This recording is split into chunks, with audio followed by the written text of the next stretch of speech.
Hello बच्चों, स्वागत है आपका अपने चैनल मेम्स एजुकेशन में। यहाँ पर आपको स्टडी तो करवाई जाएगी बट आपको एंटरटेनमेंट के साथ स्टडी कराई जाएगी। अब हम आपका 11th और 12th अकाउंट्स और बिजनेस स्टडी का सिलेबस करेंगे इस चैनल के अंदर। बट सबसे पहले हम जो स्टार्ट करेंगे आपके क्लास 12th अकाउंट्स के साथ करेंगे, जिसमें हम आपको फुल सिलेबस करवाएंगे, वो भी बिल्कुल फ्री। मैं नहीं मानता। मुझे यकीन नहीं हो रहा। मुझे भी पहली बार है ना। हाँ, विश्वास नहीं होता। बिल्कुल फ्री सिलेबस कराया जाएगा आपको और इसके साथ आपको 95% अबव मार्क्स भी दिलवाए जाएंगे। बट इसके साथ आपको भी एक वादा करना है, आपको ये अच्छे से देखना है पूरे वीडियोस को, इसके नोट्स तैयार करने हैं, प्रैक्टिस करनी है। आपको पता है अब 95% मार्क्स लेने की क्या फीलिंग होती है? It's the most beautiful feeling in the world. चलो फिर लेट्स गेट स्टार्टेड। अब हम आपका accountancy for partnership basic concept के साथ स्टार्ट करेंगे, जिसमें आपका पहला टॉपिक होगा इंट्रोडक्शन टू पार्टनरशिप। आपने बच्चों बोर नहीं होना, क्योंकि इसके अंदर सारा थियोरेटिकल एस्पेक्ट ही समझाया गया है और ये थियोरेटिकल एस्पेक्ट आपके एमसीक्यू क्वेश्चंस के लिए बहुत इंपॉर्टेंट है, जिसमें कि आपको बहुत सारे क्वेश्चंस इससे रिलेटेड ही पूछे जाएंगे। आपने वैसे तो पार्टनरशिप के बारे में अपनी 11th क्लास में पढ़ा ही हुआ है। आपका जो बिजनेस स्टडी का सेकंड चैप्टर था फॉर्म्स ऑफ बिजनेस ऑर्गेनाइजेशन, उसके अंदर पार्टनरशिप के बारे में आपने सारा थियोरेटिकल कॉन्सेप्ट पढ़ा हुआ है। वही थियोरेटिकल कॉन्सेप्ट आपका दोबारा यहाँ से रिवाइज होगा, ठीक है। बट इसमें हल्का सा आपको जो ध्यान रखना है, जैसे आपकी पार्टनरशिप की डेफिनेशन दी गई है, तो ये डेफिनेशन आपकी पार्टनरशिप एक्ट 1932 सेक्शन 4 के अंडर दी गई है, राइट। तो आपने ये टर्म याद रखनी है। पार्टनरशिप एक्ट 1932 सेक्शन 4 आपको डेफिनेशन के बारे में एक्सप्लेन करता है। इस डेफिनेशन में partnership is the relationship between two or more person who agreed to share the profits of a business carried on by all or any of them acting for all. So students, ये definition आपको partnership के features के बारे में बताती है, जिससे हमें रिफ्लेक्ट होता है आपका पार्टनरशिप का पहला फीचर क्या है, to or more persons. So in partnership में मिनिमम रिक्वायरमेंट पार्टनर्स की कितनी है, 2, और मैक्सिमम रिक्वायरमेंट कितनी है, 50। पहली जो पार्टनरशिप का फीचर था वो था 2 और मोर पर्सन। सो दोबारा मेरे साथ रिपीट करो। मिनिमम पार्टनर्स कितने होते हैं पार्टनरशिप में, 2। मैक्सिमम पार्टनर्स कितने होते हैं, 50। ये किसने कहा है आपको, पार्टनरशिप कंपनीज एक्ट 2013 के अकॉर्डिंग बोला गया है। पार्टनरशिप में मैक्सिमम पार्टनर्स कितने हो सकते हैं, 50। अगर आपको किसी पुरानी बुक में ये लिखा हुआ मिले कि ऑर्डिनरी बिजनेस में 10 पार्टनर चाहिए और बैंकिंग बिजनेस में 20 पार्टनर चाहिए, तो वो अब अप्लाई नहीं होगा। समझ आ गई बात, वो अप्लाई नहीं होगा। आप गलती से भी 10 और 20 एग्जाम में नहीं लिख कर आओगे। अब मैक्सिमम कितना है आपका, 50 है, जो किसमें कहा गया है, कंपनीज एक्ट 2013 में कहा गया है। समझ आ गई बात। और पार्टनरशिप की डेफिनेशन किस में दी गई है, सेक्शन 4 पार्टनरशिप एक्ट 1932 में दी गई है, ठीक है। अब हमारा दूसरा फीचर क्या है, एग्रीमेंट। तो बच्चों इसमें आपने क्या बताना है, एग्रीमेंट पार्टनरशिप का रिटर्न भी हो सकता है और ओरल भी हो सकता है। ओरल पार्टनरशिप करी जा सकती है, but oral partnership legally acceptable नहीं है, बिकॉज ओरल पार्टनरशिप का हमारे पास कोई एविडेंस नहीं होता। तो पार्टनरशिप कौन सी करनी चाहिए, रिटर्न एग्रीमेंट करना चाहिए। उसके बहुत सारे बेनिफिट मिलते हैं जो अपनी क्लास 11th में आपने किए थे। कौन से बेनिफिट थे वो बेनिफिट थे, partnership firm can sue on the partners can sue on the partnership firm, and partnership firm can sue on the third parties and third party can sue on the partnership firm. So these are the 4 advantage which we get when we have a written agreement. Partnership agreement can be a written or oral, or written is good because we have a proof for this. Understand? And agreement में आपने ये भी लिखना है जो return agreement होता है उसका नाम क्या दिया जाता है पार्टनरशिप में। ये कंसेप्ट हम आगे भी करेंगे, बट यहाँ फिर मैं दोबारा आपको यहीं पर बता रही हूँ, वहां फिर दोबारा बताया जाएगा कि पार्टनरशिप एग्रीमेंट है वो क्या है, रूल्स एंड रेगुलेशंस को डिफाइन करता है। बिजनेस ऑपरेशंस को चलाने के लिए जो रूल्स एंड रेगुलेशन फॉलो किए जाएंगे उसको क्या बोला जाता है, पार्टनरशिप एग्रीमेंट। और उसके लिए दूसरा नाम क्या दिया गया है, partnership deed. So partnership deed is the written form of partnership agreement. Understand? अभी तक हमने कितने टॉपिक कर लिए, कितने पॉइंट्स कर लिए, 2 और मोर पर्सन्स एंड एग्रीमेंट, जिसके बारे में मैंने जितना भी कुछ आ सकता है उससे रिलेटेड मैंने आपको बता दिया। 2 और मोर पर्सन में बताया minimum member, maximum member. Minimum member बताती है पार्टनरशिप एक्ट 1932 और मैक्सिमम मेंबर 50 बताती है कौन, आपको कंपनीज एक्ट 2013। याद रखना है, इस पे पार्टनरशिप एक्ट नहीं बोलना, क्या बोलना है, कंपनीज एक्ट 2013 बोलना है। अब हमारा तीसरा फीचर है पार्टनरशिप का, existence of business and profit motive. क्या है हमारा अगला point, existence of business and profit motive. So in your business, in our business we should have some work, यानी हमें कुछ काम होना चाहिए, वहां पर कोई बाइंग एंड सेलिंग होनी चाहिए। आपने बिजनेस स्टडी में भी पढ़ा है, बिजनेस क्या है, बिजनेस है आपका जिसके अंदर इंडस्ट्री और कॉमर्स दोनों को इंक्लूड किया जाता है। तो आपका कॉमर्स क्या है, ट्रेड। तो बिजनेस के अंदर क्या होना जरूरी है, बाइंग एंड सेलिंग होना जरूरी है, एक्सचेंज ऑफ वैल्यू। दो लोगों के बीच में जब कोई वैल्यू एक्सचेंज होती है उसी को हम बिजनेस बोलते हैं। और प्रॉफिट मोटिव, तो बिजनेस मेन हम क्यों करते हैं, बिजनेस हम करते हैं to earn the profit, but it does not mean कि हम उसमें लॉस को कंसीडर नहीं करेंगे। तो बिजनेस वो जिसमें लॉस हो रहा है वो भी बिजनेस है, और बट हमारा मोटिव, मेन मोटिव क्या होता है, ऑब्जेक्टिव क्या होता है, प्रॉफिट अर्न करना होता है। ठीक है, तो हमारे बिजनेस की पार्टनरशिप की तीसरी फीचर क्या है, existence of business, buying and selling should be there, और वैल्यू और exchange of value between two entities should be there, और the motive of this business is that is to earn the profit. So next आपकी feature क्या है, sharing of profit. So sharing of profit means कि जो भी वो business करने के बाद अर्न करेंगे उसको पार्टनरशिप डिवाइड करेंगे। अब क्वेश्चन ये आता है डिवाइड कैसे करेंगे, अगर कुछ नहीं बताया गया तो सभी पार्टनर्स क्या करेंगे, इक्वली डिवाइड कर लेंगे, या फिर पहले से ही एग्रीमेंट में, एग्रीमेंट किया था ना हमने, क्या कहते हैं उसको, पार्टनरशिप डीड, या फिर एग्रीमेंट में लिखेंगे कि किसको कितना शेयर मिलेगा। तो शेयरिंग ऑफ प्रॉफिट कैसे की जाएगी, कुछ नहीं बताया गया तो इक्वल बांटा जाएगा सब में। 5 लोग हैं तो 5 लोग बांट लेंगे, 2 हैं तो 2 बांट लेंगे, नहीं तो वो प्रॉफिट को बांटने का कोई प्रपोर्शन, कोई रेशो उसमें मेंशन करेंगे। और यहाँ पर बच्चों एक बात ध्यान रखने की जरूरत है, एक क्वेश्चन जो आता है मैक्सिमम आपके 12th में, कि यहाँ प्रॉफिट की बात की गई है, यहाँ पर लॉस भी उसी रेशो में बांटा जाएगा जिस रेशो में प्रॉफिट बांटा गया है, समझ गए, लॉस भी उसी रेशो में बांटा जाएगा जिस रेशो में प्रॉफिट बांटा गया है।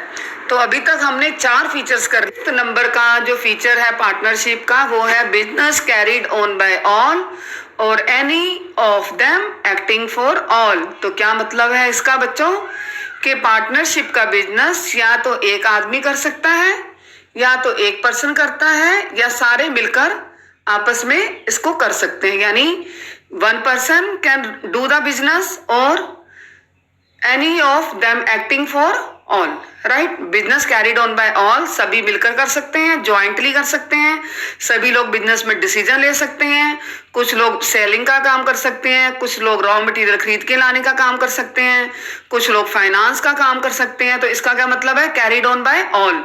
और any of them acting for all का मतलब एक ही पर्सन हो सकता है, उनका छोटा बिजनेस हो तो एक ही पर्सन सारे काम बिजनेस के कर सकता है। तो ये हमारा 5th बिजनेस था, बिजनेस सभी मिलकर चला सकते हैं, या उन सब के बिहाफ पर they can appoint 1 person to run the business to take the decisions. आपकी 6 पार्टनरशिप की जो फीचर्स हैं वो क्या है? Relationship of principal and agent.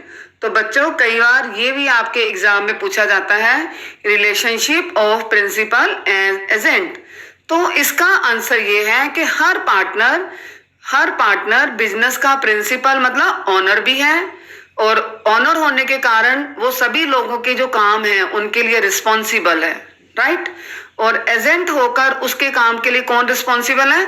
सभी partners as a principal agent के काम के लिए रिस्पॉन्सिबल है। क्योंकि देखो, अगर हम कोई अपना बिजनेस कर रहे होते हैं और हमारा सर्वेंट जो गलत काम करता है, उस गलत काम करने के पीछे कौन रिस्पॉन्सिबल होता है? कौन आके इसको बोलेगा? ऑनर को बोलेगा। तो इसीलिए एजेंट के कामों के लिए कौन रिस्पॉन्सिबल है? ऑनर रिस्पॉन्सिबल है। और अगर वो एज ए ओनर काम करता है तो वो किसके लिए रिस्पॉन्सिबल है? एजेंट के कामों के लिए रिस्पॉन्सिबल है। सो बच्चों, जो हमारा ये टॉपिक था प्रिंसिपल एंड एजेंट, तो इसमें हर पार्टनर का 2 रोल है, एक प्रिंसिपल का रोल और एक एजेंट का। An agent he can bind the other person by his act, and principal because he himself can be bound by the act of other partners, right? So as a principal वो अपने agent के कामों के लिए भी responsible हैं, और as a agent उसके कामों के लिए दूसरे पार्टनर्स रिस्पॉन्सिबल हैं, राइट। सो यहाँ पर 2 लोगों का रिलेशनशिप है, एक प्रिंसिपल का और एक एजेंट का। अब हम करेंगे आपका टॉपिक जो पहले मैंने आपको बताया था रिटर्न एग्रीमेंट के अंदर। तो रिटर्न एग्रीमेंट जो पार्टनरशिप का होता है उसको क्या बोलते हैं? Partnership deed. और पार्टनरशिप डीड में क्या लिखा जाता है? आपका रूल्स एंड रेगुलेशंस। एक बिजनेस को चलाने के लिए, रन करने के लिए रूल्स एंड रेगुलेशन चाहिए, वो पार्टनरशिप डीड के अंदर मेंशन किए जाते हैं। तो अब और ये भी बताया था आपको कि पार्टनरशिप डीड रिटर्न भी हो सकती है और ओरल भी हो सकती है। ओरल होगी तो इसका फ्यूचर में कोई प्रूफ हमारे पास नहीं होगा, और रिटर्न होगी तो इसका हमारे पास प्रूफ होगा, ठीक है। तो आपको पार्टनरशिप डीड अच्छे से पता लग गई, अब भूलोगे तो नहीं एग्जाम में। Should be always return. और इसमें क्या लिखा जाता है? Rules and regulations which are required to run the business. एक बार मेरे साथ दोबारा बोलो, rules and regulation which are required to run the business, that is called your partnership deed, and partnership deed always should be in written form. अब हम इसके बाद पार्टनरशिप डीड के कंटेंट करेंगे। Partnership, in order to avoid all misunderstanding and disputes, it should be always written. It is always the best course to have a written agreement duly signed and resorted under the act. So बच्चों, हमने partnership deed में क्या किया कि partnership deed rules and regulations के बारे में बताता है, जो कि क्या होनी चाहिए? रिटर्न फॉर्म में होनी चाहिए। और रिटर्न फॉर्म में क्यों होनी चाहिए? क्योंकि इससे फ्यूचर में हमारे कोई लड़ाई झगड़े नहीं हो पाते। ये ओरल में भी हो सकती है, बट ओरल से हमें फ्यूचर में इसका कोई रेफरेंस नहीं मिलता, कोई हमारे पास प्रूफ नहीं होता कि पार्टनर्स के बीच में क्या डिसाइड किया गया था। तो जब भी आप कभी पार्टनरशिप करो तो आपके पार्टनरशिप के रूल्स एंड रेगुलेशन क्या होने चाहिए? रिटर्न में होने चाहिए। हाँ जी बच्चों, बोर तो नहीं हुए? हमने आपसे 90% मार्क्स दिलवाने का वादा किया है। यूं ही बने रहिए, उठ के मत जाइए और ध्यान से सुनिए, ठीक है। तो अब हमने जो की है पार्टनरशिप डीड, उसके अंदर क्या लिखा जाएगा उसके बारे में हम पढ़ेंगे। तो इस चीज को बोलते हैं contents of partnership deed. Partnership deed एक रिटन एग्रीमेंट है जिसमें बहुत सारे रूल्स एंड रेगुलेशन लिखे जाते हैं बिजनेस को चलाने के। आर्टिकल ऑफ पार्टनर, इसको हम आर्टिकल ऑफ पार्टनरशिप भी कहते हैं। क्या कहते हैं इसको? Article of partnership deed. Partnership deed का दूसरा नाम है आर्टिकल ऑफ पार्टनरशिप। इसमें मैं आपकी सारी इंपॉर्टेंट लाइन अंडरमार्क कर रही हूँ, अंडरलाइन कर रही हूँ। ये एक रिटन एग्रीमेंट होता है, इसका नाम पार्टनरशिप डीड होता है। इसको दूसरा नाम भी दिया गया है, वो दूसरा नाम क्या है? Article of partnership deed. तो अब हम करेंगे पार्टनरशिप डीड में क्या लिखा हुआ होता है। Be strong with me, right, if you have a aim 95%। So पहली बात क्या लिखी जाती है इसमें? Name and addresses of firm as well as partners. Name and addresses of the partners. Firstly वो क्या लिखते हैं, फर्म का एड्रेस लिखते हैं और फर्म का नाम लिखते हैं। उसके बाद पार्टनर्स का नाम और पार्टनर्स के एड्रेसेस लिखते हैं। उसके बाद nature and place of business, कहाँ पर बिजनेस किया जा रहा है उस जगह का नाम लिखा जाता है। और duration if any of partnership, because आपके पार्टनरशिप के टाइप्स होते हैं, आपने 11th में किए हुए हैं। क्या टाइप हैं, पार्टनरशिप एट विल होता है, पार्टनरशिप एज पर ऑब्जेक्टिव होता है, पार्टनरशिप बाय नोटिस होता है। तो ऐसे ही आपको वहाँ पर मेंशन करना है कि आपकी ये पार्टनरशिप कब तक कंटिन्यू रहेगी। तो डीड में क्या लिखा जाता है बच्चे, फर्म का नेम और एड्रेस, पार्टनर्स के नेम और एड्रेस, और जहाँ पर जिस प्लेस पर उसको काम किया जा रहा है उस जगह का नाम और कितनी ड्यूरेशन का बिजनेस है। 5th पॉइंट है capital contribution by each partner, her partner business का कितना पैसा बिजनेस में लगा रहा है, ये भी इसके अंदर अच्छे से लिखा जाता है। ठीक है, उसके बाद अगला पॉइंट है आपका इंटरेस्ट ऑन कैपिटल, जो पार्टनर्स ने पैसा लगाया है उस पर कितना इंटरेस्ट उसको मिलेगा, उसका रेट भी यहाँ पर फिक्स किया जाता है। पार्टनर ने जो पैसा बिजनेस में लगाया है वो मंदिर में डोनेट नहीं कर रहा, इसके बदले में वो अपना इंटरेस्ट चाहता है, इसलिए यहाँ पर उसके लिए इंटरेस्ट ऑन कैपिटल का रेट फिक्स किया जाएगा। और बच्चों आजकल गर्मी बहुत बढ़ रही है, अपने आप को हाइड्रेट करते रहिए, लेमन जूस और कोल्ड ड्रिंक वगैरह पीते रहिए, अपने स्टडी पर प्रॉपर कंसंट्रेट करिए और ध्यान से पढ़िए। उसके बाद drawing and interest on drawing, तो ड्राइंग क्या होता है ये तो आपको अच्छे से पता होगा। ड्राइंग क्या होता है, जब हमारा पार्टनर अपने पर्सनल यूज के लिए बिजनेस से कुछ भी विड्रॉ करता है उसको क्या बोलते हैं, ड्राइंग।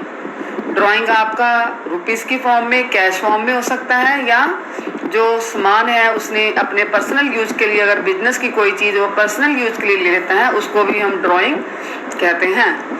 तो पार्टनरशिप फॉर्म, दूसरे पार्टनर्स एतराज कहते हैं इसने पैसा ले लिया, इसने सामान ले लिया, इससे क्या चार्ज करो, इंटरेस्ट चार्ज करो। तो जो भी पार्टनर बिजनेस से कुछ भी निकालता है अपने लिए उस पर इंटरेस्ट पे करना पड़ता है उसको, किसको, फर्म को पे करना पड़ता है। प्रॉफिट शेयरिंग रेशियो, जो भी प्रॉफिट अर्न किया जाएगा उसको कैसे बांटा जाएगा, ये भी डीड के अंदर बहुत अच्छे से एक्सप्लेन किया जाता है। अगर ये नहीं एक्सप्लेन करेंगे तो क्या होगा, उनका आपस में झगड़ा हो जाएगा और बिजनेस अच्छे से नहीं हो पाएगा। इंटरेस्ट ऑन लोन, अब पार्टनर भी कम नहीं है, अगर कोई भी पार्टनर बिजनेस को लोन देता है अपनी पर्सनल इनकम से तो उसको क्या पे किया जाता है, इंटरेस्ट पे किया जाता है। और बच्चों ये फिक्स है, इस पर अगर कोई इंटरेस्ट रेट नहीं बताया गया, यहाँ डीड में ना लिखा जाए तो वो इंटरेस्ट रेट कितना होता है, 6% पर एनम। तो पार्टनर को कितने परसेंट रेट से, कितनी रेट से इंटरेस्ट पे करना पड़ता है, 6% पर एनम। उसके बाद अगला आपका पॉइंट है, इसके साथ आप लिख भी सकते हो कि इंटरेस्ट ऑन लोन हमेशा जो पार्टनर्स को पे किया जाता है वो कितना होता है, 6% per annum. Partner salary and commission, अब कोई पार्टनर बिजनेस में काम करता है, ठीक है, तो वो क्या लेगा, वो सैलरी लेगा। कोई पार्टनर बिजनेस का सामान बहुत ज़्यादा सेल करवाता है, कस्टमर लेके जाता है, तो वो क्या लेगा, कमीशन लेगा। तो हमने कहाँ से स्टार्ट किए थे, content of deed, name and addresses of partner and name and addresses of firm. तो इसके अंदर आपको सही एड्रेस देना है अपना, ये नहीं कि आप उसमें डाकू मंगल सिंह का एड्रेस दे दो या अपने नेबर का एड्रेस दे दो, ऐसा नहीं। आपके बिजनेस की लोकेशन, आपके पार्टनर्स का एड्रेस बिल्कुल राइट होना चाहिए, क्योंकि कोई भी आपका फ्यूचर में रेफरेंस देना हो, कोई भी जो आपका partner registrar of partnership form है उन्होंने कोई आपको इंफॉर्मेशन देनी हो तो आपके उसी एड्रेस पे जाएगी जो एड्रेस आपने इसमें मेंशन किया हुआ है। ओके बेटा, ध्यान रखना। पॉइंट है हमारा method for valuation of goodwill and assets. Method for valuation and goodwill of assets. तो गुडविल क्या होती है आपकी, आपका नेम और फेम। जब आप कोई अच्छा काम करते हो तो आपकी गुडविल क्या होती है, आपकी इमेज क्या होती है, बढ़ जाती है सोसाइटी में। अगर आप अकाउंट्स में फुल मार्क्स ले लो, 100% मार्क्स ले लो, तो आपकी गुडविल क्या होगी, बढ़ जाएगी। ऐसे ही बिजनेस जब ज़्यादा प्रॉफिट अर्न करता है, ज़्यादा सेल करता है, तो उसकी गुडविल क्या होती है, बढ़ जाती है। और ऐसे ही कंपनी की, फर्म की एसेट्स की वैल्यू भी कम ज़्यादा होती रहती है। तो करंट वैल्यूज को जब हम कंसीडर करते हैं, इसको बोलते हैं valuation of goodwill and assets. तो नेक्स्ट पॉइंट है हमारा accounting period of firm and duration of partnership firm. So accounting period of firm means कि आप accounts कब close करोगे, मीन्स आपका ओपनिंग ईयर कब होगा, आपका क्लोजिंग ईयर कब होगा।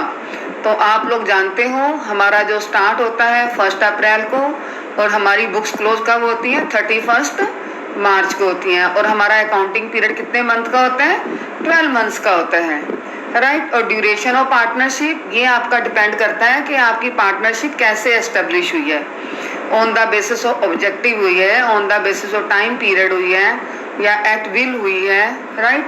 तो ये भी आपको अब पार्टनरशिप डीड में एक्सप्लेन करना है। उसके बाद अब आपका अगला है rights and duties of partner and dispute will be settled. So किसी पार्टनर के क्या राइट्स होंगे, उनकी क्या ड्यूटीज होंगी, और अगर कोई आपस में लड़ाई हो जाए तो उसको कैसे सॉल्व किया जाएगा, ये सब कुछ भी इसके अंदर मेंशन किया जाता है। Decision taken if some partner become insolvent. तो इंसॉल्वेंट क्या होता है बच्चों, इंसॉल्वेंट होता है जब आपका बिजनेस अपने खर्चे नहीं पे करता, अपने लायबिलिटीज पे करने के काबिल नहीं होता, उस पोजीशन को क्या बोलते हैं इंसॉल्वेंट या बैंक्रप्सी। तो अब हमारा अगर कोई पार्टनर आपका इंसॉल्वेंट हो जाता है तो उसको कैसे कंसीडर किया जाएगा, उसको कैसे वैल्यूड किया जाएगा, ये भी इसमें लिखा जाता है। अगला है आपका opening of bank account whereas it will be in the name of firm और पार्टनर। इस बात पे भी बहुत ज़्यादा लड़ाई होती है कि पार्टनरशिप में जब भी हम कोई बैंक अकाउंट खोलने जाएंगे वो पार्टनर्स के नाम में खोला जाएगा या फर्म के नाम में खोला जाएगा, या कितने अकाउंट्स किस पार्टनर के नाम पर खोले जाएंगे, ये सब कुछ पहले से ही डिसाइड हो जाता है। 16 पॉइंट है rules to be followed in case of admission and settlement of accounts और रिटायरमेंट और डेथ ऑफ पार्टनर्स। तो बच्चों पार्टनरशिप में कोई पार्टनर कैसे आएगा, उसको रिटायरमेंट पे क्या रूल्स फॉलो किए जाएंगे, डेथ के केस पर अकाउंट्स कैसे क्लोज किए जाएंगे, उसके फैमिली मेंबर्स को सेटलमेंट ऑफ अकाउंट्स कैसे की जाएगी, ठीक है। इन सभी से रिलेटेड आपके अलग अलग चैप्टर्स भी हैं और यहाँ पर पार्टनरशिप डीड में ये सब कुछ मेंशन किया जाता है। किसी स्पेशल केस में कैसे आपका उसको डील किया जाएगा, कौन से रूल्स फॉलो होंगे, सब कुछ लिखा जाता है। एडमिशन के टाइम पे, रिटायरमेंट के टाइम पे और डेथ के टाइम पर अकाउंट्स कैसे सेटल किए जाएंगे। Revaluation of assets and liability if any to be done. अब जो हम ये कह रहे हैं ना कि कोई पार्टनर आ गया, किसी की डेथ होगी, कोई रिटायर हो गया, तो ऐसा कुछ भी होने, ऐसी किसी भी कंडीशन में आपकी जो एसेट्स एंड लायबिलिटीज हैं उनको दोबारा से रीवैल्यूड किया जाता है। तो वो रीवैल्यूएशन कौन से रूल्स पर की जाएगी, ये सब कुछ यहाँ एक्सप्लेन किया जाता है। मेथड ऑफ फर्म्स अकाउंट, आपकी जो फर्म में जर्नल एंट्रीज कैसे पास की जाएंगी, कौन कौन से अकाउंट्स बनाए जाएंगे, तो ये भी आपका इसमें बताया जाता है। ऑडिटिंग कब की जाएगी, क्यों इंटरनल ऑडिटर कितने होंगे, ऑडिटर बाहर से जो हायर किया जाएगा उसको अपॉइंट किया जाएगा या बाहर से ही ऑडिटर करा ली जाएगी, तो ये सब कुछ पहले से ही डिसाइड किया जाता है और किस डेट पे फाइनल अकाउंट बना लिए जाएंगे और ऑडिट कराए जाएंगे। अगला है आपका date of commencement of partnership. Now happy it's a last content of partnership deed, date of commencement of partnership, किस दिन आपने पार्टनरशिप स्टार्ट की है, ये इसके अंदर मेंशन किया जाता है। तो अब आपको अच्छे से सब पता लग गया होगा कि पार्टनरशिप डीड में कौन कौन सी बातों को पार्टनर्स एक्सप्लेन करते हैं। बोर तो नहीं हुए यहाँ पर, ठीक है, फोकस करना है। वैसे बच्चों को देखने से लगेगा कि ये बोर है, हम 3-4 ही पढ़ लेते हैं। 3-4 नहीं पढ़ने, आपने एक बार ये सारा रीड करना है और 2-3 बार अच्छे से लर्न करने के बाद इसको छोड़ना है, ठीक है। क्योंकि एक चीज हमारी सिर्फ एग्जाम में नहीं काम आती, आगे भी आपको काम आएगी, तो आपने ये इसको यहीं पर लर्न कर लेना है, ठीक है। चलो बच्चों, आज के लिए इतना ही काफी है। मेरा next video in the absence of partnership deed topic पर होगा, जिसके अंदर हम आपके न्यूमेरिकल सॉल्व करेंगे और आपको वहाँ से इंटरेस्ट आना शुरू हो जाएगा। अब आपको पता चलेगा रियल में अकाउंट्स क्या है, और आगे से आपको जो भी कोई प्रॉब्लम हो, जिस चीज़ की वीडियो आपको पहले चाहिए, आपका कोई डाउट्स हो, आप कमेंट बॉक्स में लिख सकते हो और इन वीडियो से रिलेटेड नोट्स भी प्रोवाइड करने की कोशिश की जाएगी। ओके, अपने चैनल को सब्सक्राइब जरूर करना और बेल आइकॉन दबाना मत भूलना, बिकॉज कोई भी जब नया अपडेट आएगा उसकी नोटिफिकेशन आपको सबसे पहले आएगी। Good bye.